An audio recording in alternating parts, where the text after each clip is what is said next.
Parliament acknowledges Fiji trade decision. Livestock development funding queried. And Lae Police nabbed 5 people for drug smuggling.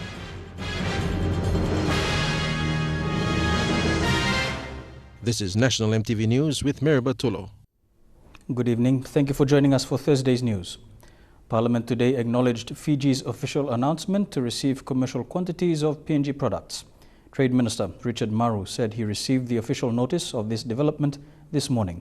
Sarah Aupong with this update.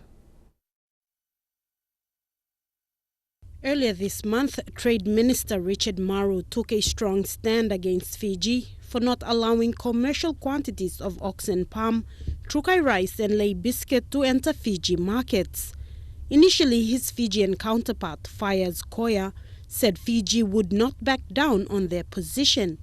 However, last week, there was a change of heart, and Koya released a press statement saying Fiji had changed that position.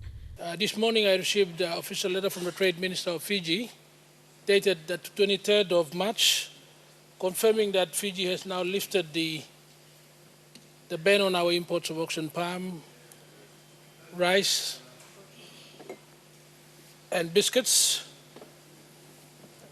It's been a long battle, and Mr. Speaker, I'm very thankful that the Fiji government has come good, and I also, on behalf of our country and our government, thank the Fiji government for finally doing the right thing.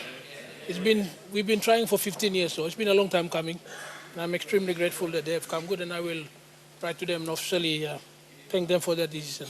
Other members of Parliament were keen to find out if other PNG products will be exported to Fiji as well. Like our popular ground coffee, our export canned tuna products, and especially those sold to the European Union market under strict EU biosecurity standards, and fresh fish from PNG. Our intention is very clear. We need to export more of our products to Fiji, our canned tuna, fresh fish, our ground coffee and other products which are sold globally. As far as I'm concerned, there is no reason for them to be sold into the Fiji market, and I'll be working with the Fisheries Minister, NFA, and other industry players to start working with the Fiji government to allow the pathway for other products to enter the Fiji market. On other related matters, Mendi MP De Kewanu asked about the progress of 2 bills that are supposed to foster the SME sector. That is regarding the Foreign Investment Review Board or regulatory authority, which will bring back or oversee the research businesses by way of legislation, and 2, the Franchise Act. Inform this Parliament that both legislations are now awaiting NEC approval. I spoke to the PM this morning to make sure it's on the agenda today so we can have it cleared, so I can present both bills to this Parliament early next week, so we can get it done before the end of this Parliament. Sarah Aupong, National EMTV News. Prime Minister Peter O'Neill says equipment for the National Fire Service will improve, but over the long term. He said the recent fire at Boroko in Port Moresby is unfortunate, and authorities are not ruling out arson.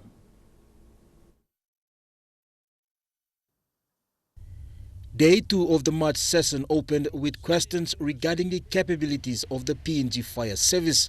Following the recent fire outbreak in Port Moresby's Boroko Shopping Centre, Anglim South MP Joy Koim inquired what the government has done to properly equip the fire service.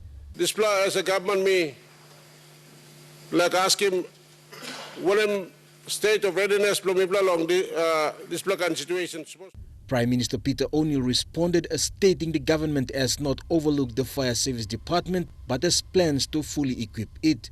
We are trying to re-equip the equipment now, and Mr. Speaker, we are also getting all the agencies of government, including finance and treasury and especially the APEC office, to take in the lead into trying to re-equip all our fire departments all throughout the country. It'll be a long period of implementation of that particular program that we are now trying to put together. Following the incident last week at Boroko, business owners called for the government to help the fire department. So, Mibla, Abilong, government of funding fire service, Na one more necessary fire truck need him almost by na. Stand by na fire get up almost continue fire. The Fire Service and Police Department are currently investigating the recent fire outbreak at the Boroko Shopping Center in Port Moresby. From reports, Prime Minister Peter O'Neill has not ruled out the act of arson. There might be some arson involved in it, but that is yet to be established.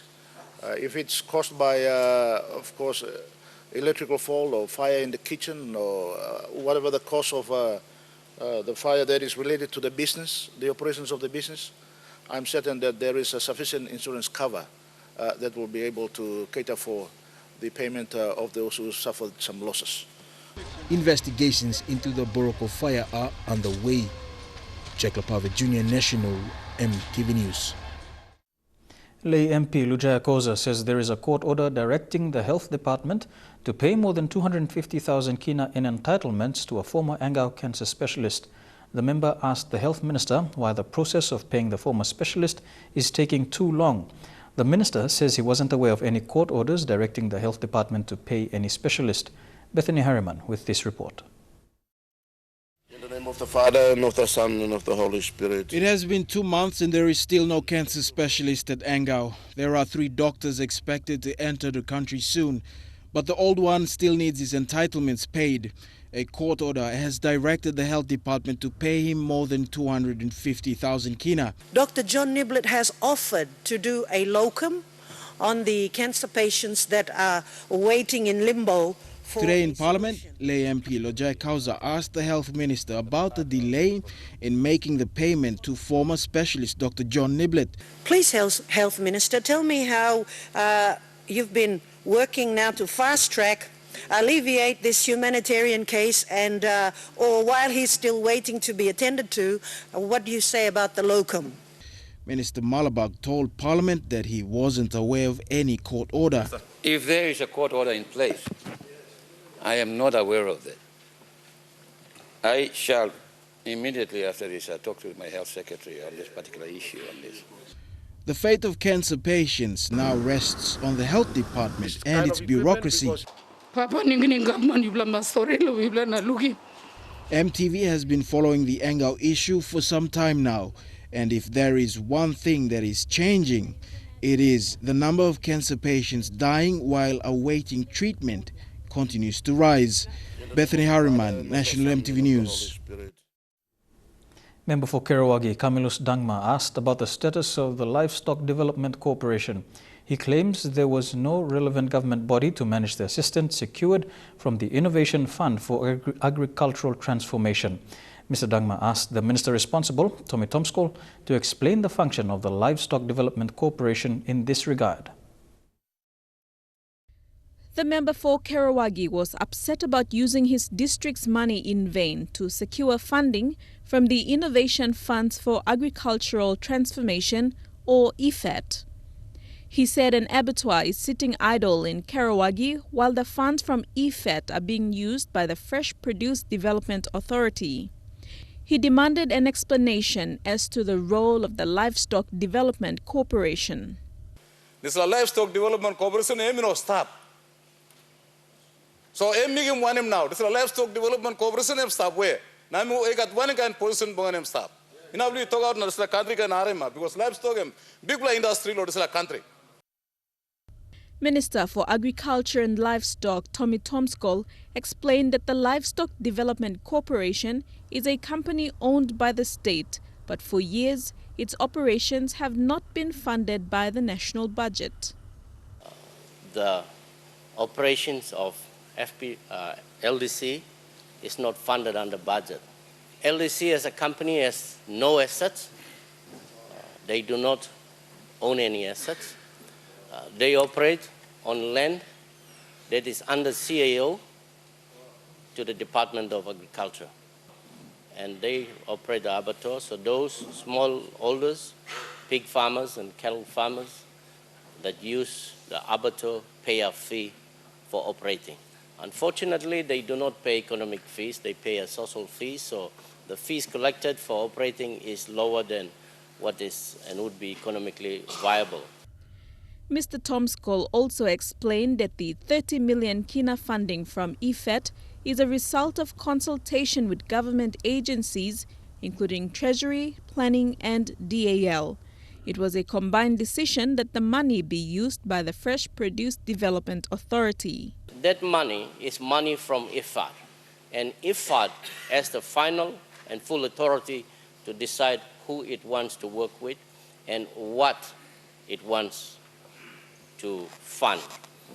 In this case, it has finally decided that it will fund and make available to the money through the Fresh Produce Development Agency, who will work with all our vegetable farmers to produce vegetables and to bring it to the market in both Port Moresby and Lae. Deli Waigeno, National, MTV News. Northern Governor Gary Juffa asked the Prime Minister today what practical steps are in place to ensure SABLs are cancelled. Yesterday, Juffa raised issues with the Lands Minister Benny Allen on a recent SABL deal that is being facilitated in the Oro province.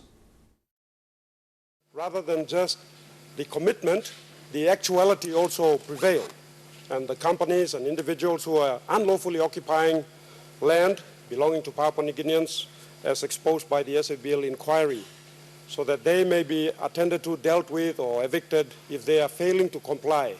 The Prime Minister was not able to give specific directions on this query. We have given that direction already.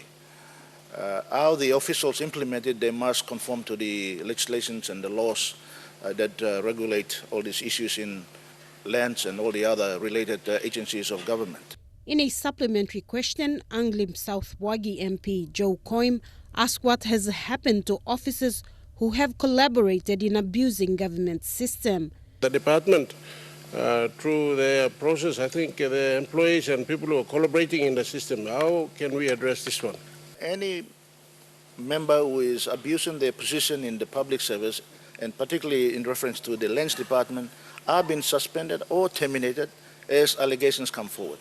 And if there's evidence that there has been foul play or compromise or corruption in those departments, they are terminated as we go along. So please refer any specific issue or any specific officer that has compromised his position to the minister, and the minister will follow that through. Lands Minister Benny Allen gave a ministerial statement on SABL after the question and answer session. Before he began his statement, he said 15 senior officers have been terminated so far in relation to corruption. Sarah Aupong, National, MTV News. More than half of the country's maritime provinces are yet to establish their provincial registry boards to regulate the Small Craft Act.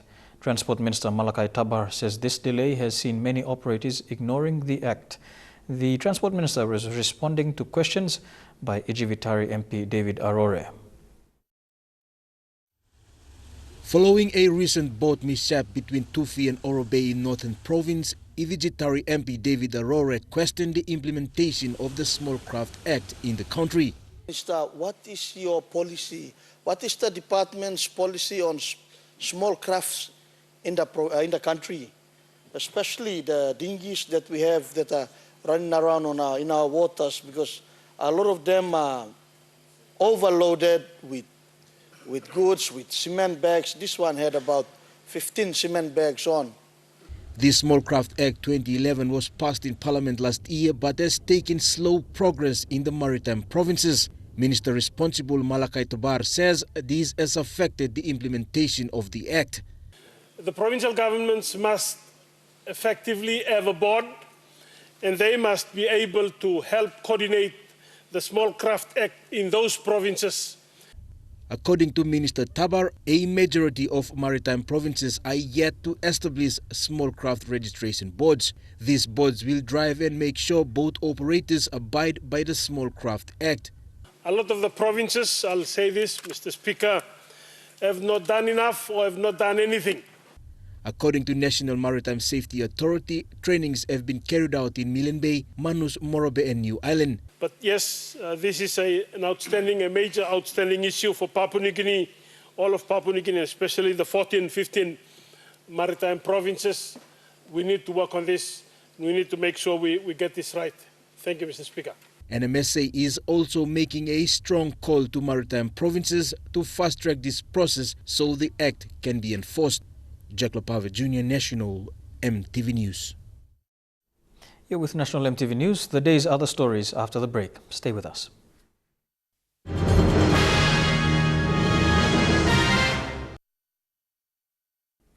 Welcome back to the news. Lae Police arrested 5 people for drug possession and smuggling this afternoon. These pictures provided by Lae's Metropolitan Superintendent Anthony Wagambi show the men after their arrest at 2 p.m.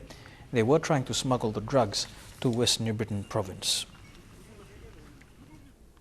Fisheries Minister Mau Zeming has given assurances that the operations of a Lae shipping company owned by 5 Morobe districts will continue despite the sale of the Voko Point wharf. Nasfund, the previous owners, sold the wharf to the National Fisheries Authority, who then issued eviction notices to Morobe Coast Shipping Services. The wharf in question has been in the possession of Lutheran Shipping for more than 40 years. When Nasfund sold the wharf, part of the agreement was for the tenants to be evicted. Morobe Shipping Services, the company owned by 5 Morobe districts, was served with the eviction order. For many, it's the only shipping service that goes to ports that don't really make a profit for the company. After long, Lutheran Shipping break down, plenty heavy come up long sea transport also. Yesterday, Morobe Governor asked the Fisheries Minister what plans the NFA had to keep the shipping service going. The action in terms of the sale and the notice is to vacate is causing hardship to our local company. Is there any way in which the minister can intervene through the National Fisheries Board? After Lutheran Shipping was liquidated, 5 Morobe districts, including Finchafen and Tewai Siasi, the Fisheries Minister's own district, revived the shipping service using boats previously owned by Lutheran Shipping. In response, Zeming told Parliament MCSS will be allowed to continue its operations unhindered. Any business transaction does all. La one pla landlord, you lose you call an alpla landlord. So this pla question now is finish long attention lo imi by me talk salon National Fisheries Authority Board long. Rare mo land be me lo Morobe coastal shipping service long. Continue lo stab long facility. The purchase of the wharf now adds to existing fisheries infrastructure that sit on either side of the Voko Point wharf. Scott Waide, National MTV News, Lae. A new hospital currently under construction in Goroka will replace the old buildings built in the 1960s. The Eastern Highlands Health Authority is looking at providing specialized care, training and research across Papua New Guinea once the hospital is completed.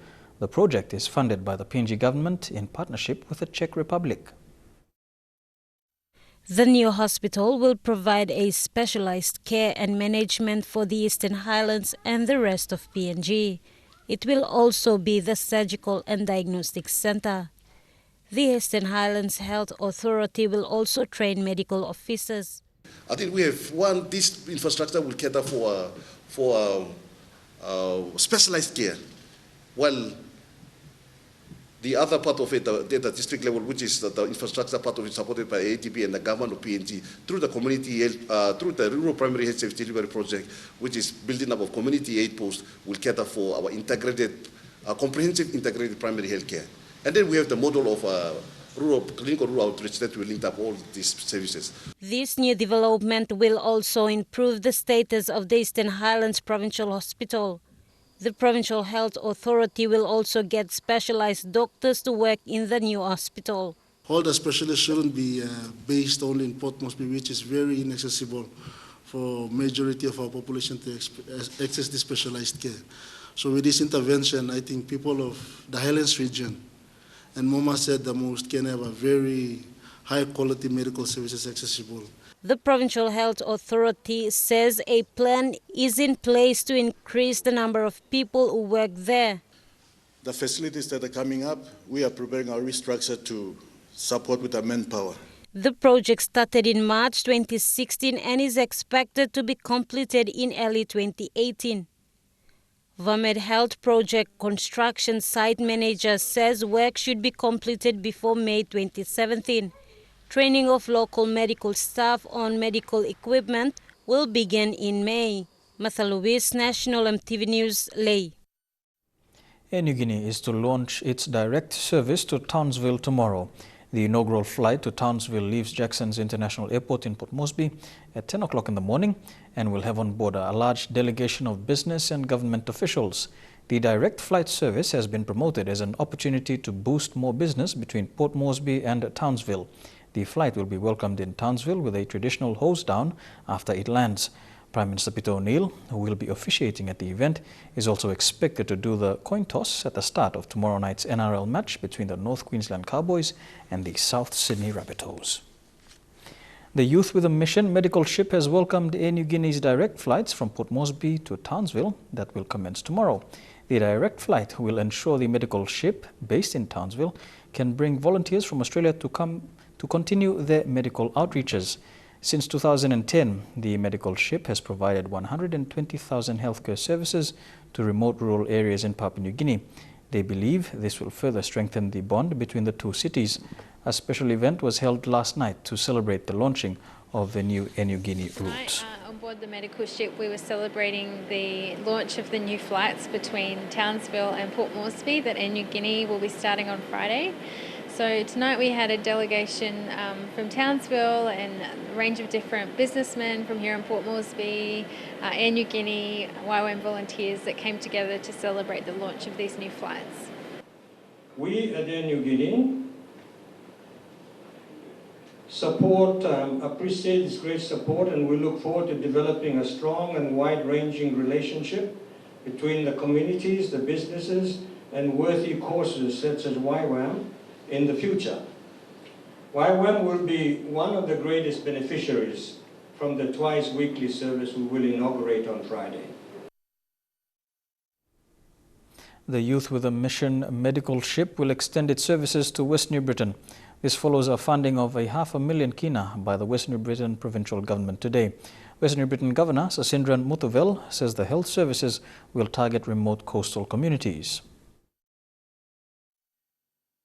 The presentation of $500,000 kina will see YWAM delivering health services to remote coastal communities of West New Britain Province. Governor Sasindran Muthuvel says accessing basic health services on YWAM medical boats will be a bonus as accessibility remains a struggle. Me believe also this legal investment also $500,000 kina, 500,000 kina and by go long way long assisting all rural people where got big facility.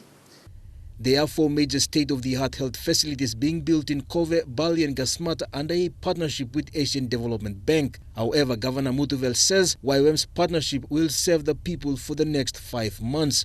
So I am good opportunity all people blomi long Bali V2 na Kendrian Gloucester district lo avail him this service long all na mipla by continue long partner on time long how mipla can bring him added services especially in terms of health. Eye care, dental services and general medical checkup will be the priority health services to be delivered.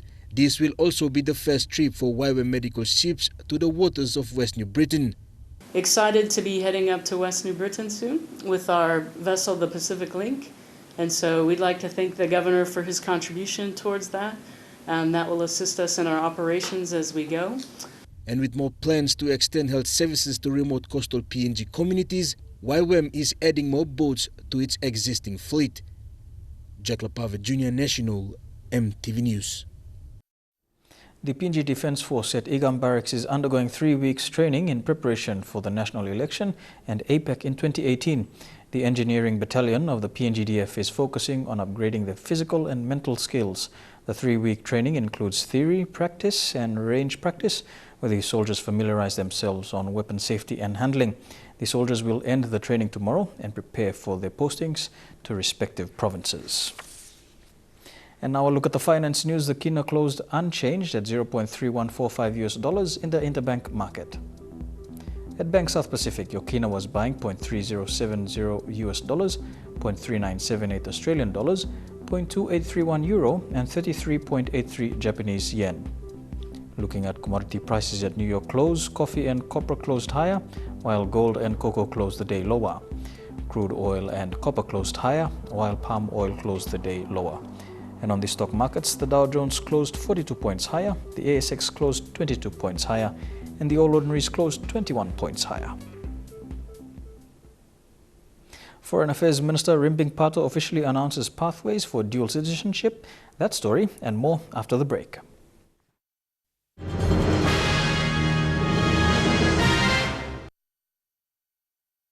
Welcome back to the news. The Immigration and Citizenship Service officially launched the dual citizenship between selected countries today. Minister for Foreign Affairs and Immigration Rimbing Pato said it was a historic moment for PNG, as it will be the first time foreigners will hold dual citizenship. Countries allowed to attain a PNG dual citizenship are Australia, New Zealand, Fiji, Vanuatu, Samoa, United Kingdom, Germany and United States of America. The key intent of this is to promote investment, development in sports, people-to-people contact, and of course,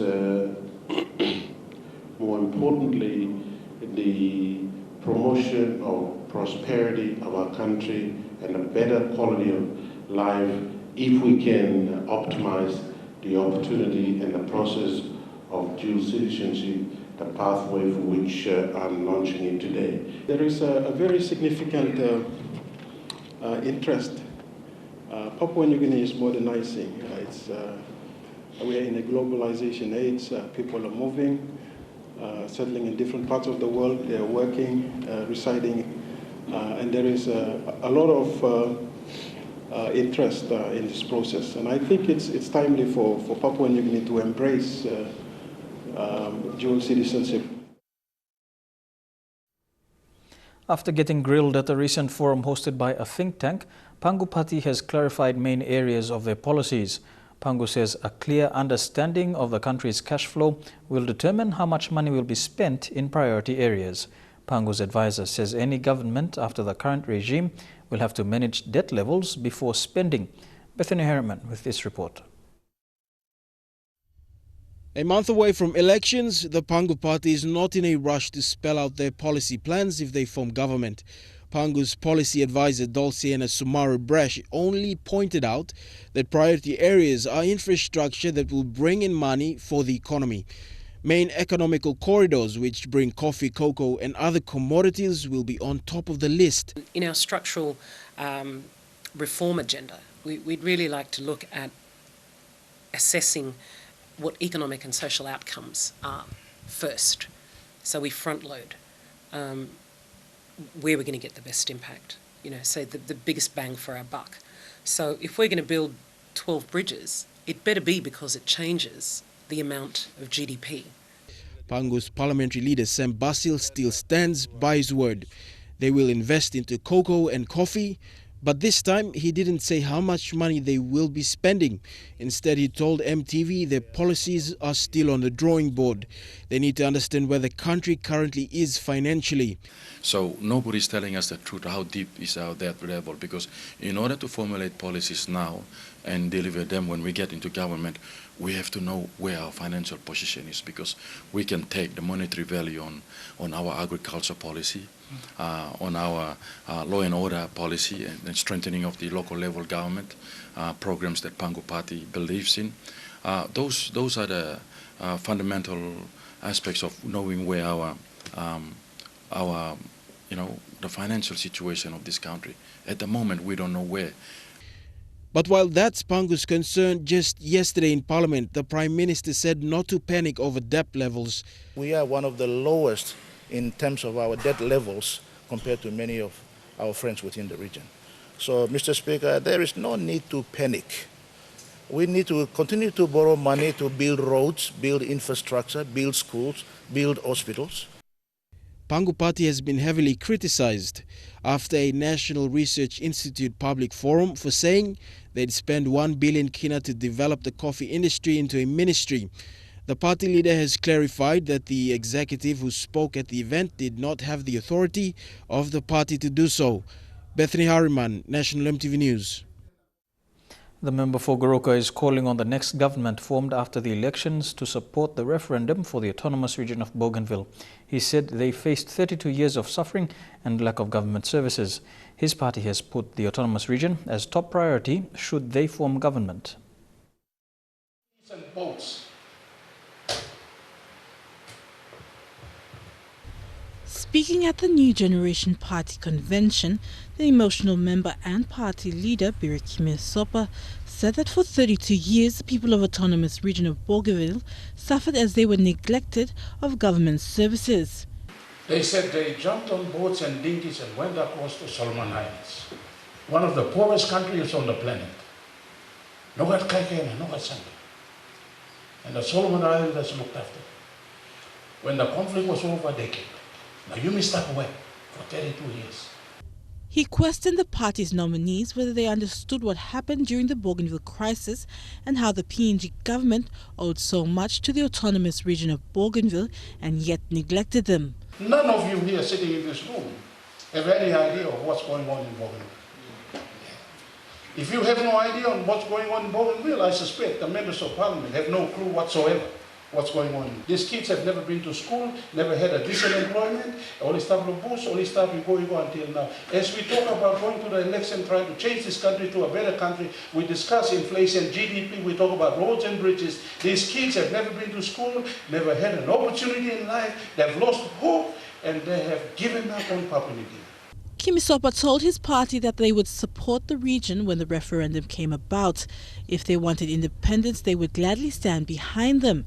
Kimisopa has travelled the islands of the Autonomous Region of Bougainville and heard stories of individuals during the Bougainville crisis. New Generation Party will support the referendum. This is the collective wishes of the Bougainvillean people. We must stand with them and say, yes, we agree. You go ahead and have that referendum. If you choose to secede to nationhood and become independent, yes, we support that as well. We will walk with you along the way until you reach statehood. The Autonomous Region of Bougainville will go for referendum in June 2019.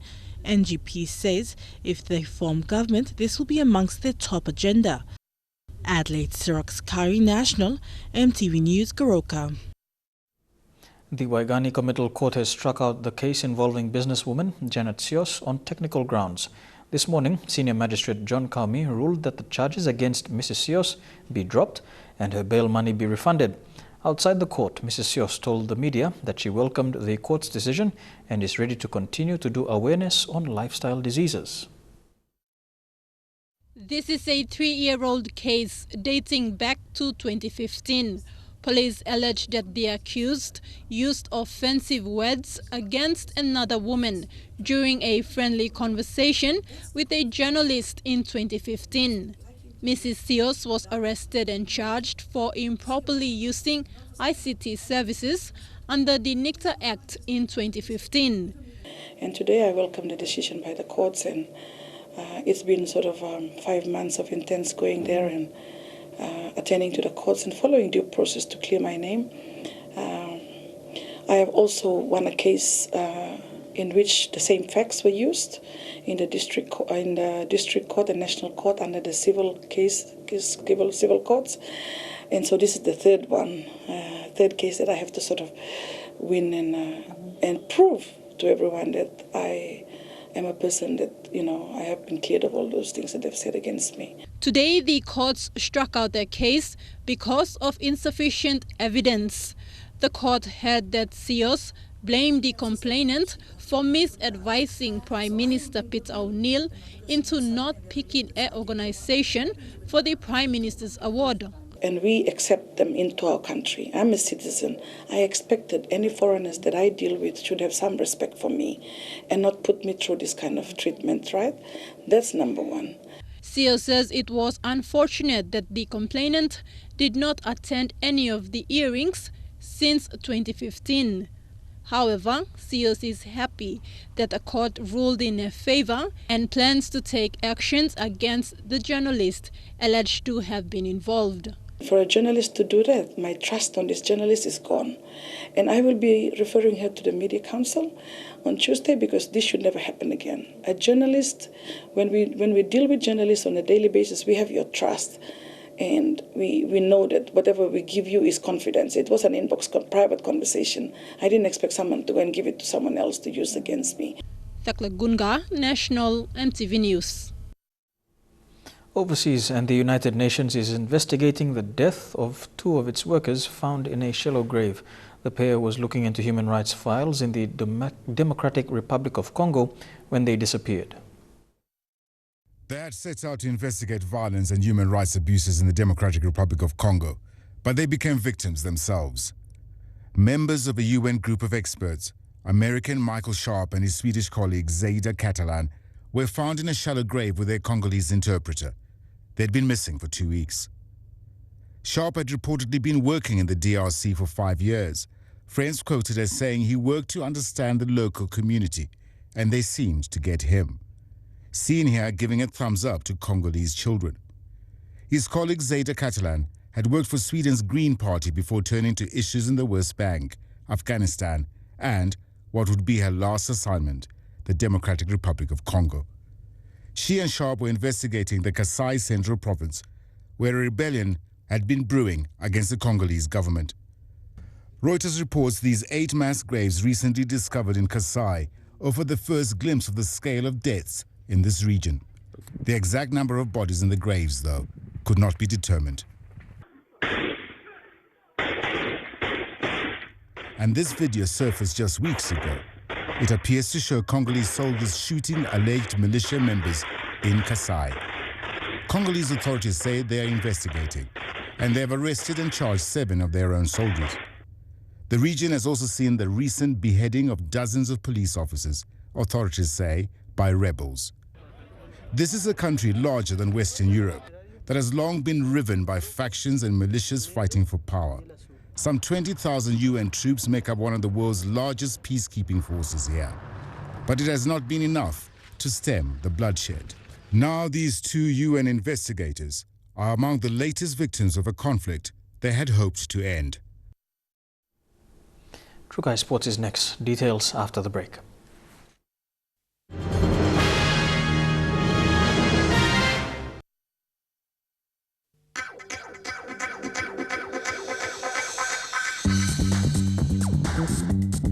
Trukai Sports.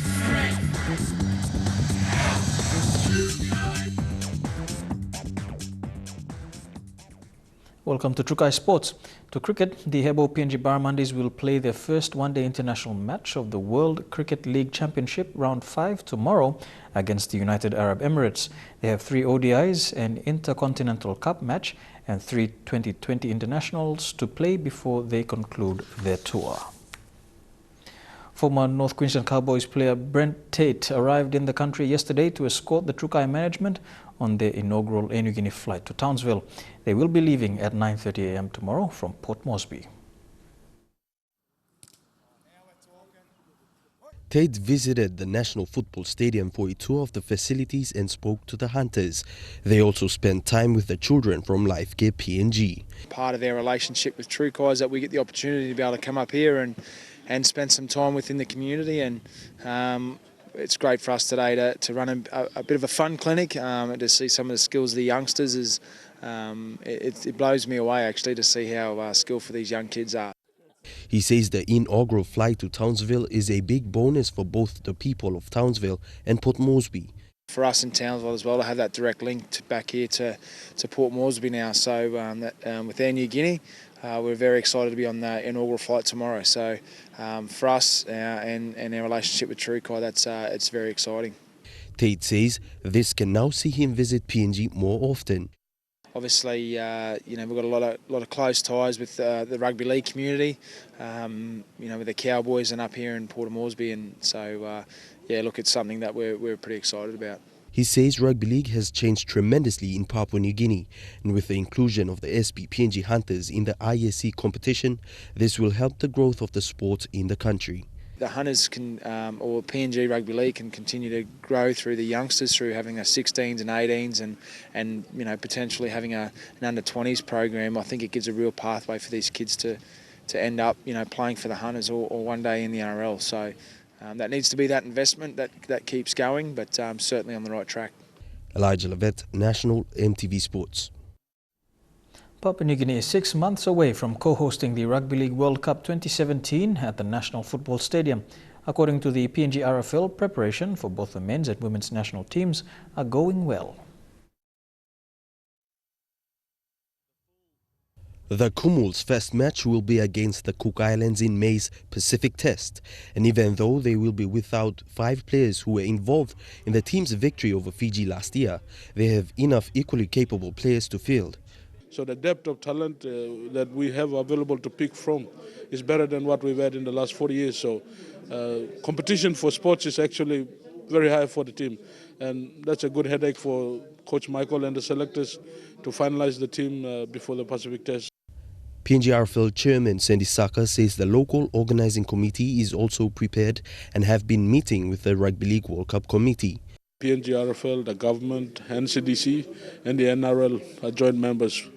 All the issues surrounding game hosting, logistics, actually deliberated by the local organizing committee, but every time the back-end staff, the admin staff, housekeeping staff for the World Cup is managed by the NRL.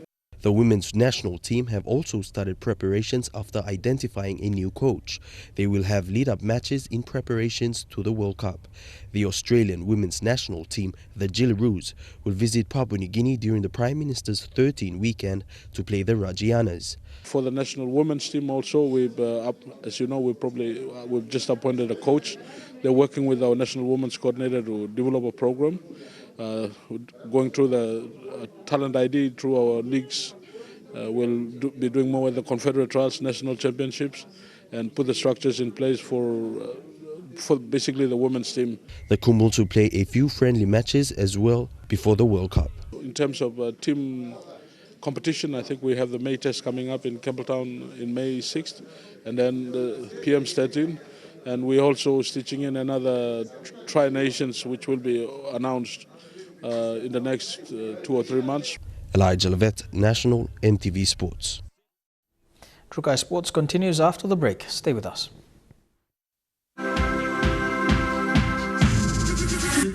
Trukai Sports. Welcome back to Trukai Sports. Adrian Chow is the new PNG National Rugby League Competition Chairman. This was announced by PNG Rugby Football League Chairman Sandis Chaka today. Chow succeeds Sudhir Guru, who's been the PNG NRL Chairman for more than 5 years. Lae Tigers franchise owner Adrian Chow is the new PNG National Rugby League Competition Chairman. In a press conference today, Chow outlined his objectives for the 2017 Digital Cup season. It's very exciting news for all our sports and rugby league fans in the nation for me to announce the formation of the new PNG National Rugby League competition. I'm honoured to be appointed chairman of the executive board that, together with the management, will oversee and run the new competition. With the new interim board in place, Chow is confident on delivering a successful 2017 Digital Cup competition. Independent management of the competition. This will allow our franchise owners to concentrate on the development of the game in their province, in their regions, and to focus more on preparation of their teams. PNGRFL Chairman Sandy Saka says the Intercity Cup or Digital Cup competition has been the Premier League competition in the country for over a decade and will continue to improve its standard. The PNGRFL's aim is to work with its partners and franchise owners that are necessary for the running of the competition. All our stakeholders, sponsors, franchise owners, and all our other stakeholders, we can complete the undertaking of the review of the processes, hopefully and set the foundations, systems in place by October this year. The introduction of the new format of competition will be introduced in the 2017 season. Registration forms for the teams to participate in the competition have already been sent out. So these will be completed by next week, Friday, April 7. Thereafter, our executive board will assess those applications, and those successful applications will be signing a formal participation agreement. The season launches on April 19th with competition kickoff on the 22nd and 23rd. Shane Saroya, National EMTV Sports. To the Australian NRL, coaches are not the only ones who should be at the receiving end of the blame if a team does not perform to the best of its abilities. This was raised recently by Broncos half Ben Hunt following the termination of West Tigers coach Jason Taylor. Canterbury Bulldogs' Des Hasler is now the next coach put under the microscope. Even Anthony Griffin was sacked following a similar situation back in 2014, and Wayne Bennett was brought back to coach Brisbane Broncos after resigning from the Newcastle Knights. Hunt said it goes both ways and the players must also pull up the game. And that ends Trukai Sports. Up next, the weather details for the next 24 hours. Trukai Sports.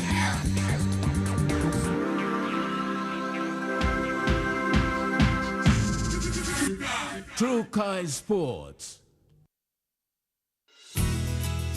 The weather details are proudly brought to you by Dulux Weather Shield. Worth doing with Dulux.